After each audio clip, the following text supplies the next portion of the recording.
Bíblia para a Igreja. A Epístola de Efésios, com João Paulo Thomaz de Aquino. Graça e paz. Estamos estudando a carta de Paulo aos Efésios. E o texto de hoje é Efésios 1, versículos 3 a 14, o maior parágrafo que existe na língua grega, dentro das Escrituras, dentro da Bíblia, e um parágrafo absolutamente maravilhoso. Esse texto fala a respeito da salvação do ponto de vista da Trindade. A salvação do ponto de vista da Trindade. Nós vamos ler o texto e depois vamos compreendê-lo. O texto nos diz assim: Bendito seja o Deus e Pai de nosso Senhor Jesus Cristo, que nos abençoou com todas as bênçãos espirituais nas regiões celestiais em Cristo. Antes da fundação do mundo, Deus nos escolheu nele para sermos santos e irrepreensíveis diante dele. Em amor nos predestinou para ele, para sermos adotados como seus filhos por meio de Jesus Cristo, segundo o propósito da sua vontade, para louvor da glória da sua graça. Graça que ele nos concedeu gratuitamente no amado. Nele temos a redenção, pelo seu sangue, a remissão dos pecados, segundo a riqueza da sua graça, que Deus derramou abundantemente sobre nós em toda a sabedoria e entendimento. Ele nos revelou o mistério da sua vontade, segundo o seu propósito que ele apresentou em Cristo, de fazer convergir nele, na dispensação da plenitude dos tempos, todas as coisas, tanto as do céu como as da terra. Em Cristo fomos também feitos herança, predestinados segundo o propósito daquele que faz todas as coisas conforme o conselho da sua vontade, a fim de sermos para louvor da sua glória, nós, os que de antemão esperamos em Cristo. Nele também, vocês, depois que ouviram a palavra da verdade, o evangelho da salvação, tendo nele também crido, receberam o selo do Espírito Santo da promessa. O Espírito é o penhor da nossa herança até o resgate da sua propriedade, em louvor da sua glória. Note, na língua grega, o que nós temos aqui é um parágrafo e um período. Ou seja, o texto é uma grande frase que começa no versículo 3 e termina no versículo 14. É como se Paulo, em um só fôlego, tivesse soltado ou escrito todas essas palavras. Qual é o elemento, então, que une essas ideias, esse grande parágrafo, esse grande período? Qual é o elemento que une? Bem, nós poderíamos falar de alguns elementos, mas é possível nós falarmos da salvação. O grande foco desse texto é a salvação. No entanto, a salvação a partir do ponto de vista do que Deus fez para nos salvar, diferente do capítulo 2, onde Paulo vai falar da salvação do ponto de vista do ser humano. Não o que o ser humano faz para se salvar, mas o que Deus fez a partir da nossa ótica. Aqui é o que Deus fez a partir da ótica do próprio Deus, num certo sentido. E sempre Deus Pai, Deus Filho e Deus Espírito Santo, com um mesmo objetivo. Objetivo que aparece no versículo 6, ao concluir a obra do Pai na nossa salvação, Paulo diz, para louvor da glória da sua graça. Objetivo que aparece de novo no versículo 12, ao concluir o que Cristo fez pela nossa salvação, Paulo diz, a fim de sermos para louvor da sua glória. E o objetivo que aparece no versículo 14, quando Paulo conclui a obra do Espírito Santo, ele então diz, em louvor da sua glória. Logo de cara, então, nós temos uma grande lição nesse texto. A nossa salvação, ela acontece em primeiro lugar para o louvor da glória de Deus. Nós fomos salvos, o Pai fez toda a sua obra para mostrar de maneira mais clara como a graça dele é maravilhosa. O Filho fez toda a sua obra para exaltar a glória de Deus. O Espírito faz toda a sua obra para exaltar a glória de Deus.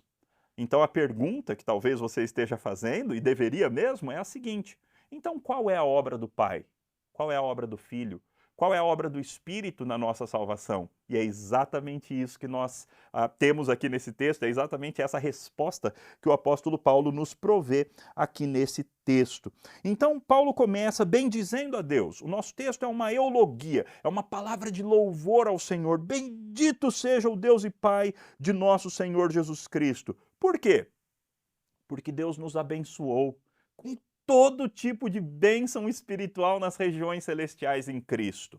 Aqui é como se você tivesse um 2 pontos e agora ele vai descrever, ele vai fazer uma lista. Quais são essas bênçãos espirituais que Deus nos deu em Cristo? Bem, ele começa dizendo que, versículo 4, antes da fundação do mundo, Deus nos escolheu. Primeira bênção que nós temos, Deus nos escolheu. Mas veja que Deus nos escolheu com um objetivo. Ele nos escolheu, bem, antes, escolheu através de um meio, escolheu nele, escolheu em Cristo. Deus olha para nós em Cristo, por isso que Deus nos ama, porque Ele olha para nós em Cristo Jesus. Nós fomos escolhidos em Cristo com o objetivo de sermos santos e irrepreensíveis diante de Deus.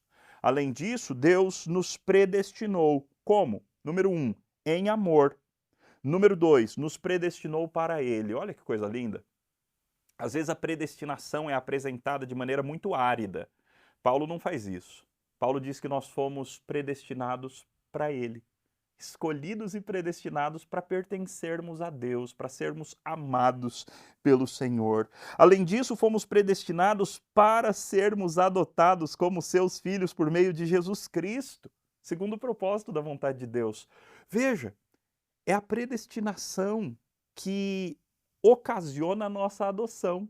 Nós fomos predestinados para sermos adotados como filhos. Louvado seja o nome do Senhor. Aliás, é exatamente assim que Paulo conclui essa primeira parte, não é? Para o louvor da glória da graça de Deus.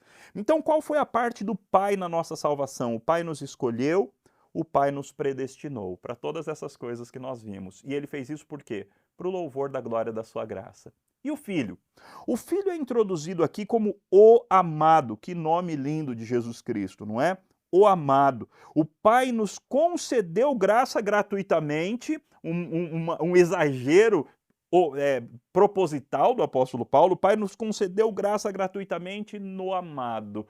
O Filho é o meio através do qual o Pai concede graça para nós. Então, qual foi a obra do Cristo?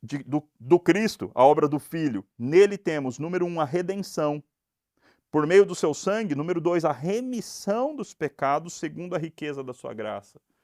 Olha, só esse termo aqui daria para a gente fazer uma série de estudos. Nós temos remissão de pecados segundo a riqueza da graça de Deus. O perdão de pecados que nós temos não é com miséria, não, é segundo a riqueza da graça de Deus. É assim que os nossos pecados são perdoados. Graça que Deus derramou abundantemente sobre nós em toda sabedoria e entendimento.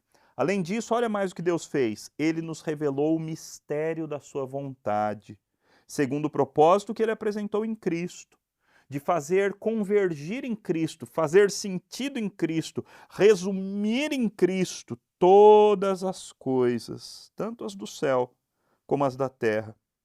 Além disso, além de termos sido redimidos e remidos em Cristo, além de termos tido o mistério da vontade de Cristo revelado a nós, e mistério é um tema importante nessa carta, Paulo vai falar bastante sobre o mistério em outros lugares, nós também em Cristo fomos feitos herança.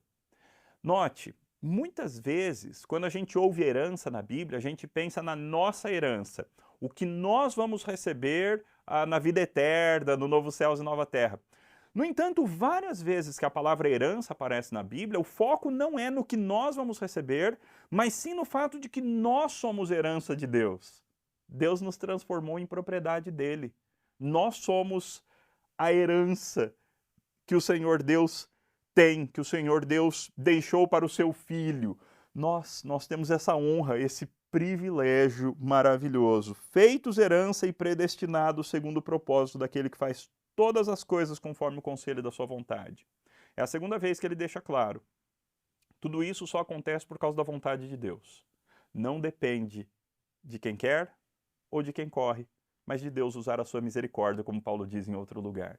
É tudo a vontade de Deus, para a glória do próprio Deus, por graça do próprio Deus. É assim que ele diz, a fim de sermos para o louvor da sua glória. Então ele conclui a obra do Filho. A obra do Pai, então, o Pai escolheu e predestinou.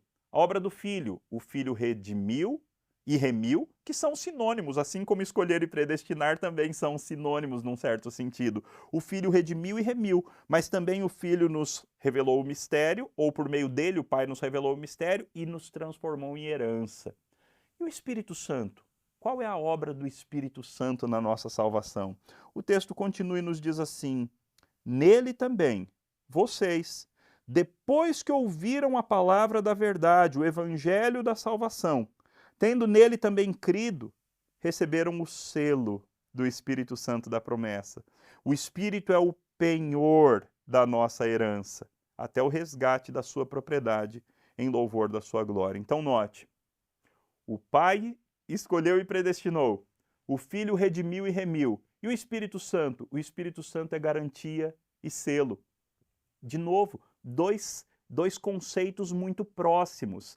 Paulo criou uma estrutura muito precisa aqui nesse texto, e quem gosta de olhar para a estrutura de texto fica apaixonado por esse texto, porque é muito linda a estrutura que Paulo fez. O Pai escolheu e predestinou pela sua vontade para o louvor da sua graça, para o louvor da glória da sua graça. O Filho redimiu e remiu pela vontade do Pai para o louvor da glória de Deus. E o Espírito Santo selou e penhorou. Selou e penhorou quem? Nós.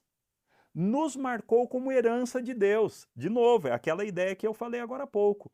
Nós somos a herança de Deus. E o fato de que isso é verdade o que torna isso uma verdade indelével, uma verdade que nunca vai deixar de ser verdade, é que nós recebemos o Espírito Santo como um selo.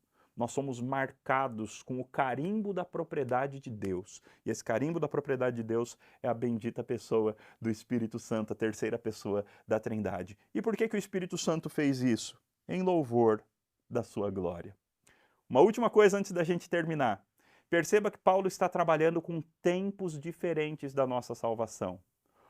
A obra do Pai aconteceu lá na eternidade. Ele nos escolheu, ele nos predestinou lá na eternidade, antes que houvesse mundo, antes que houvesse tempo. O Filho fez a sua obra no transcorrer da sua encarnação. Há 2000 anos atrás, ele fez a sua obra ao verter o seu sangue e comprar com o seu sangue um povo para Deus. Ele nos redimiu e remiu há 2000 anos atrás. E a obra do Espírito? A obra do Espírito é contemporânea a nós. A obra do Espírito aconteceu naquele dia maravilhoso quando você creu, quando você entendeu o Evangelho. Ou talvez você seja um filho de crente que simplesmente, entre aspas, nasceu na igreja e de repente, quando você foi ver, você já era um cristão. Ou seja, o Espírito Santo trabalhou desde sempre na tua vida, ele transformou a tua vida desde sempre.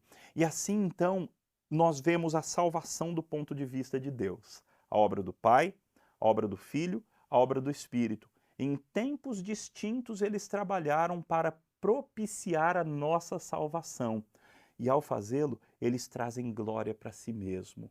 Para si mesmo quem? Para Deus, o Deus Trino, Deus Pai, Deus Filho e Deus Espírito Santo. É por isso que Paulo diz: bendito seja o Deus e Pai de nosso Senhor Jesus Cristo. É por isso que Paulo começa essa carta com uma grande palavra de louvor, adoração e exaltação, porque não tem outra resposta a não ser essa. Bendito Deus e Pai de nosso Senhor Jesus Cristo, que nos tem abençoado com toda sorte de bênção espiritual nas regiões celestiais em Cristo Jesus. Que essa seja também a tua resposta, resposta de adoração, resposta de louvor, resposta de culto para aquele que merece toda adoração.